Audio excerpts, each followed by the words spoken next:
Live from our 7 Tasmania studios, your nightly news with Kim Miller begins now.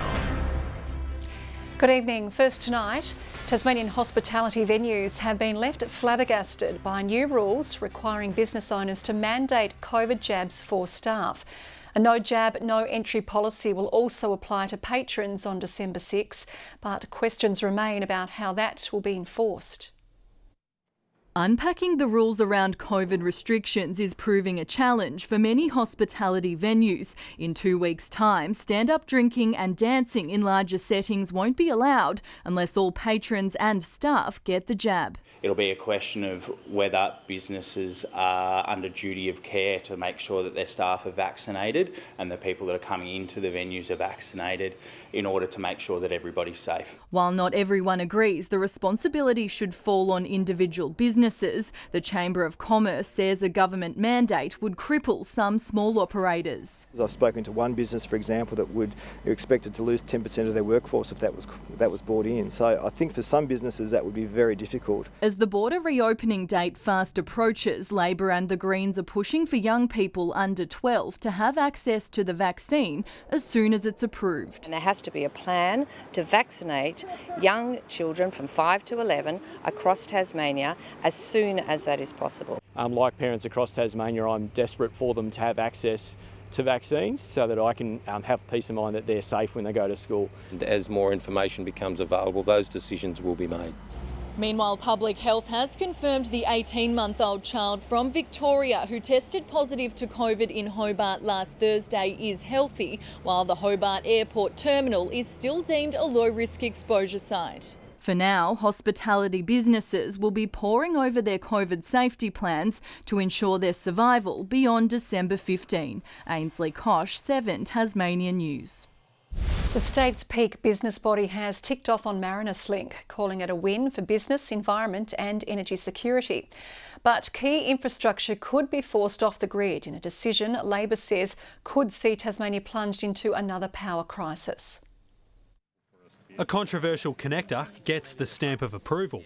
This project will be fantastic, not just for employment across the state over the next 50 years, but also for the growth of business within Tasmania. As long as it remains in public hands. It makes sure that we have a safe, secure, reliable and affordable power system into the future. Energy security also on the minds of Labor, criticising Hydro Tasmania's handling of the Tamar Valley Power Station. This is the combined cycle unit that kept Tasmania from blacking out during the 2016 energy crisis. Hydro Tasmania has recently advised Gas Pipelines Tasmania won't require gas transportation capacity for the facility's main unit into 2022. In response, GPT will remove vital infrastructure, saying power won't be readily available. That will mean that there is less energy security, there is less energy generation.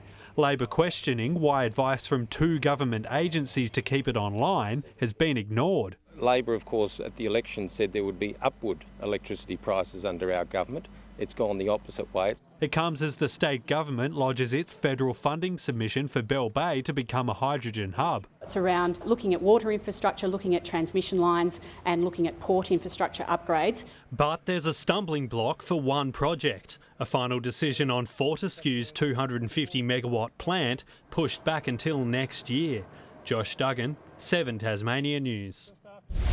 The Greens will introduce a bill to State Parliament this week to set caps on expenditure for candidates and parties during elections.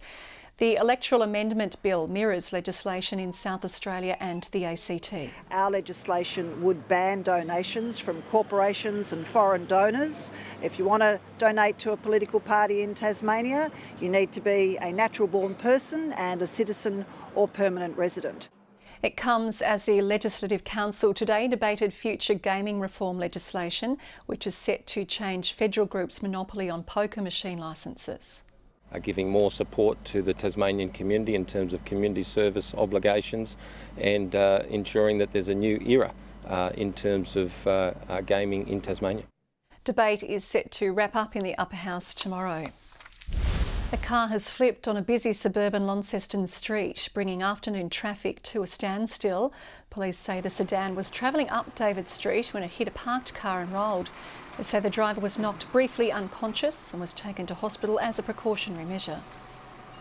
An 81-year-old man has faced court after an alleged hammer attack on a woman in Wynyard. Ian McKenzie faced Burnie Magistrates Court today on aggravated burglary, wounding and arson charges. Police allege he struck the woman on the head with the weapon in her home at the Beach Retreat Caravan Park around 6:30 last night, before also starting a fire. The woman, who's in her 70s, was taken to the Northwest Regional Hospital for treatment. He's been remanded in custody to reappear next month. The state's live music and arts industry is well and truly waking from its COVID slumber, enjoying a long-awaited revival. With dancing back for outdoor events and theatre shows selling out, things look like they're turning around. Fresh additions to an already packed lineup, hoping to go off with a bang. We're really stoked to have Paine. We've been chasing those guys for a few years now, so having those guys, probably one of the biggest dance acts in the country. We're absolutely stoked with that. Also Sneaky Sound System, old friends. It's going to be great to have them back. The directors of Party in the Apocalypse shifted the festival back 3 weeks to December 27 and 28, a punt that's paid off. We couldn't be happier to have dancing back. It's something that we've really petitioned for. We've spoken closely to government now for the last few months, and we didn't want to put this festival on without having restrictions change a little bit. Festival goers will still need to wear masks, and the event may be split into zoned areas. Final tickets are on sale from tonight, with refunds offered to those unable to attend the new dates. It's really awesome to get back on track. You know, obviously the industry has really suffered and it's been a really tough time for everybody. But you know, we're so stoked for theatre companies, for the music industry in general, to get things moving again. And with dancing back, so are the people. Over 17 performances saw 12,700 people attend, which was extraordinary and means that people really are ready to come back to live events. Encore Theatre Company's recent production of Mamma Mia swinging straight into the history books. To the best of our knowledge, it's actually the biggest attended production, local production here at the Princess Theatre in its entire history. The group is now looking ahead to its next musical, Chicago, in March. Jazz! We're thrilled to bring it to the Princess for the first time in about 15 years and give it all the bells and whistles. And again, it's already proving to be enormously popular, with the first 1,000 tickets already gone. Giving one of COVID's hardest hit industries the confidence it's craving. Letitia Wallace, 7 Tasmania News. A popular Tasmanian distiller is teaming up with the Taste of Summer Festival to bring a unique experience to the event this year. The eastern side of the Princess Wharf shed will be transformed into a gin house in what's expected to be another major drawcard for visitors. Shaking up one of Tasmania's most iconic drops. And there'll be no shortage of it at the upcoming Taste of Summer Festival, as plans are unveiled for a new gin house to take prime position inside the Princess Wharf shed.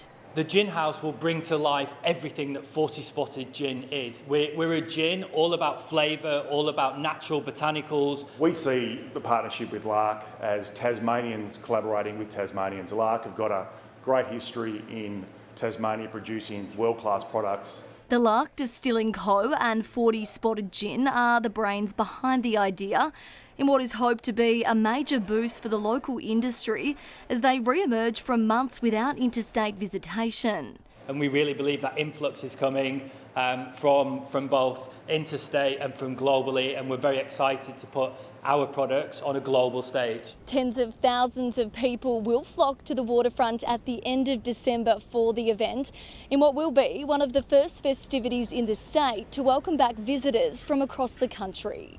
Taste is a major driver of economic activity in Tasmania, and having someone like Lark on board serving great 40 Spotted Gin in the gin house is a massive part of what will be a great Tasmanian taste. Grace Evans, 7 Tasmania News. Tim Paine has returned to the cricket field for the first time since he quit as Australia's Test captain. The 36-year-old involved in the action, snaring 6 catches as he pushed his case for selection for next month's first Ashes Test. Lindisfarne is a long way from the Gabba, but for Tim Paine it was his pathway to Brisbane. in the wake of the most difficult 72 hours of his career. Today's second 11 fixture a chance for him to regroup and audition for the Ashes. There's an opportunity here today to get back on the park after months of rehabilitation and ready to take some cricket balls behind the stumps. He's ready to play cricket. The fixture drawing a small but interested crowd. A relaxed Paine looked comfortable during warm-up in his first match since neck surgery in September. With South Australia batting first, he was put through his paces early on.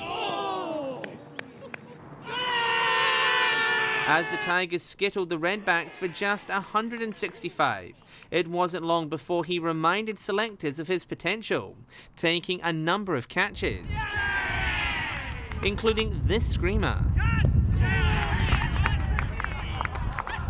With Saturday's comeback delayed by rain, today was a much-needed hit-out. He's ready to play these games and then some internal games in the Gold Coast, and everyone agreed that that was the best preparation for Tim. Cricket Tasmania confident the schedule of matches will ensure he remains the nation's first-choice wicketkeeper when the first test gets underway on December 8. That's what today is preparation to continue his international career like he's done over the last number of years. John Hunt, 7 Tasmania News. Caleb Gill has smashed a century with support from Tim Ward. The pair was only evicted from the crease in the final 10 overs of the day. At stumps, Tasmania trails Western Australia by 195 runs going into day 3. The umpires were on friendly terms and the Tasmanians were ready to shake things up. Caught it second slip. Jai Richardson gone within the first over. A French cut nearly cleared out his successor. Peter Siddle made sure of it. And Kelly is bowled. Clean bowl.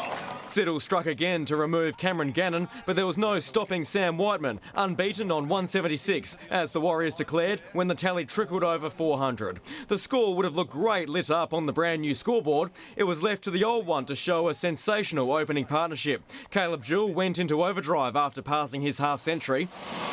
That's a wide ball and he flashes it down. Six. What a shot from Caleb Gill. Tim Ward wasn't far behind. Ward, yeah, well played. Just soft hands on the bat, just between the gap of gully and second slip. What a day to be watching Shield cricket as Sun bathed a batting masterclass. What a good shot. What a very fine shot. Gill's crowning moment came in the 62nd over. And he sneaks through. 100 runs up for Caleb Gill. A sensational innings from the young man. Ward was edged out before he could celebrate as well, his innings finishing on 86. Gill followed shortly after. He was caught on 102. Another strong stand is needed to stay in the game. Jack Jumper star Will Magnay admits he was feeling a little sore after his first hit out in 5 months. He returned to the court in the side's heartbreaking 2-point loss to the Adelaide 36ers in the NBL Blitz last night. While disappointed with the result, he says the clash served as a learning curve for the new squad. Sometimes what you do. I think NBL you can't underestimate anyone, and I think especially us as well. I think we've showed people that we belong out here, and then we can really do something this year. The Jack Jumpers' next match is against the Perth Wildcats on Wednesday night in Ulverston. Good evening. Well, that was a bit better today, wasn't it? I thought, at least myself. Hobart 19, Launceston 22, Burnie and Devonport 18. Felt a bit warmer than that, though. 23 was the high at Bushy Park. As for a change, the temperatures sat above average. Flinders Island and Friendly Beaches 21, St Helens and Grove 20, King Island, Low Head and Strawn 19, Lyweenie 17 degrees. Cloud did develop, though, over the northeast today, but plenty of sunshine bathed the state. The cloud band extends southwards over Western Australia, more cloud over Queensland and northern New South Wales. And tomorrow we have a high over the Tasman Sea, another way off to the west, a low sits south of Adelaide with a front attached, troughs over northern areas. Winds east-northeast at 15 knots, increasing to 15 to 25 knots in the afternoon and to 30 knots over the east before tending northerly later. We have a strong wind warning in the lower east, that's from Wineglass Bay to Tasman Island. Hobart partly cloudy, warming up to 23 tomorrow, 20 for Adventure Bay, 22 the top for Tarraleah. Launceston a high of 23, a cloudy day, fine though. Devonport 19, 19 the top for Bridport. Burnie cloudy and 19, 23 the high for Strawn, partly cloudy for Marraward, 19 the maximum. St Helens 20 degrees and cloudy, partly cloudy for Swansea, 21 the high for Whitemark. There's the UV worm, a very high 9 throughout tomorrow. On Wednesday, showers developing over the west, central and northeast, mainly fine elsewhere. To Thursday, and a few showers blowing in on some fresh south to southwesterly winds, and a fairly windy and partly cloudy day on Friday as well. Hobart back down to around 14 degrees. Fine and 25 in Perth tomorrow, a shower developing in Adelaide and later over Melbourne. In fact, a few showers also for Canberra, Sydney and Brisbane. Darwin and Broome, 35. Little cloudy in Hobart at 16 at the moment, 18 in Launceston, Devonport 16. Kim, I notice you're wearing some Army surplus uniform tonight. I just don't know from where. Dear, oh dear, we can't all wear a boring suit every night. Thanks, Murph. That is your news for now. We'll be back later with updates. Thanks for joining us this evening. Good night.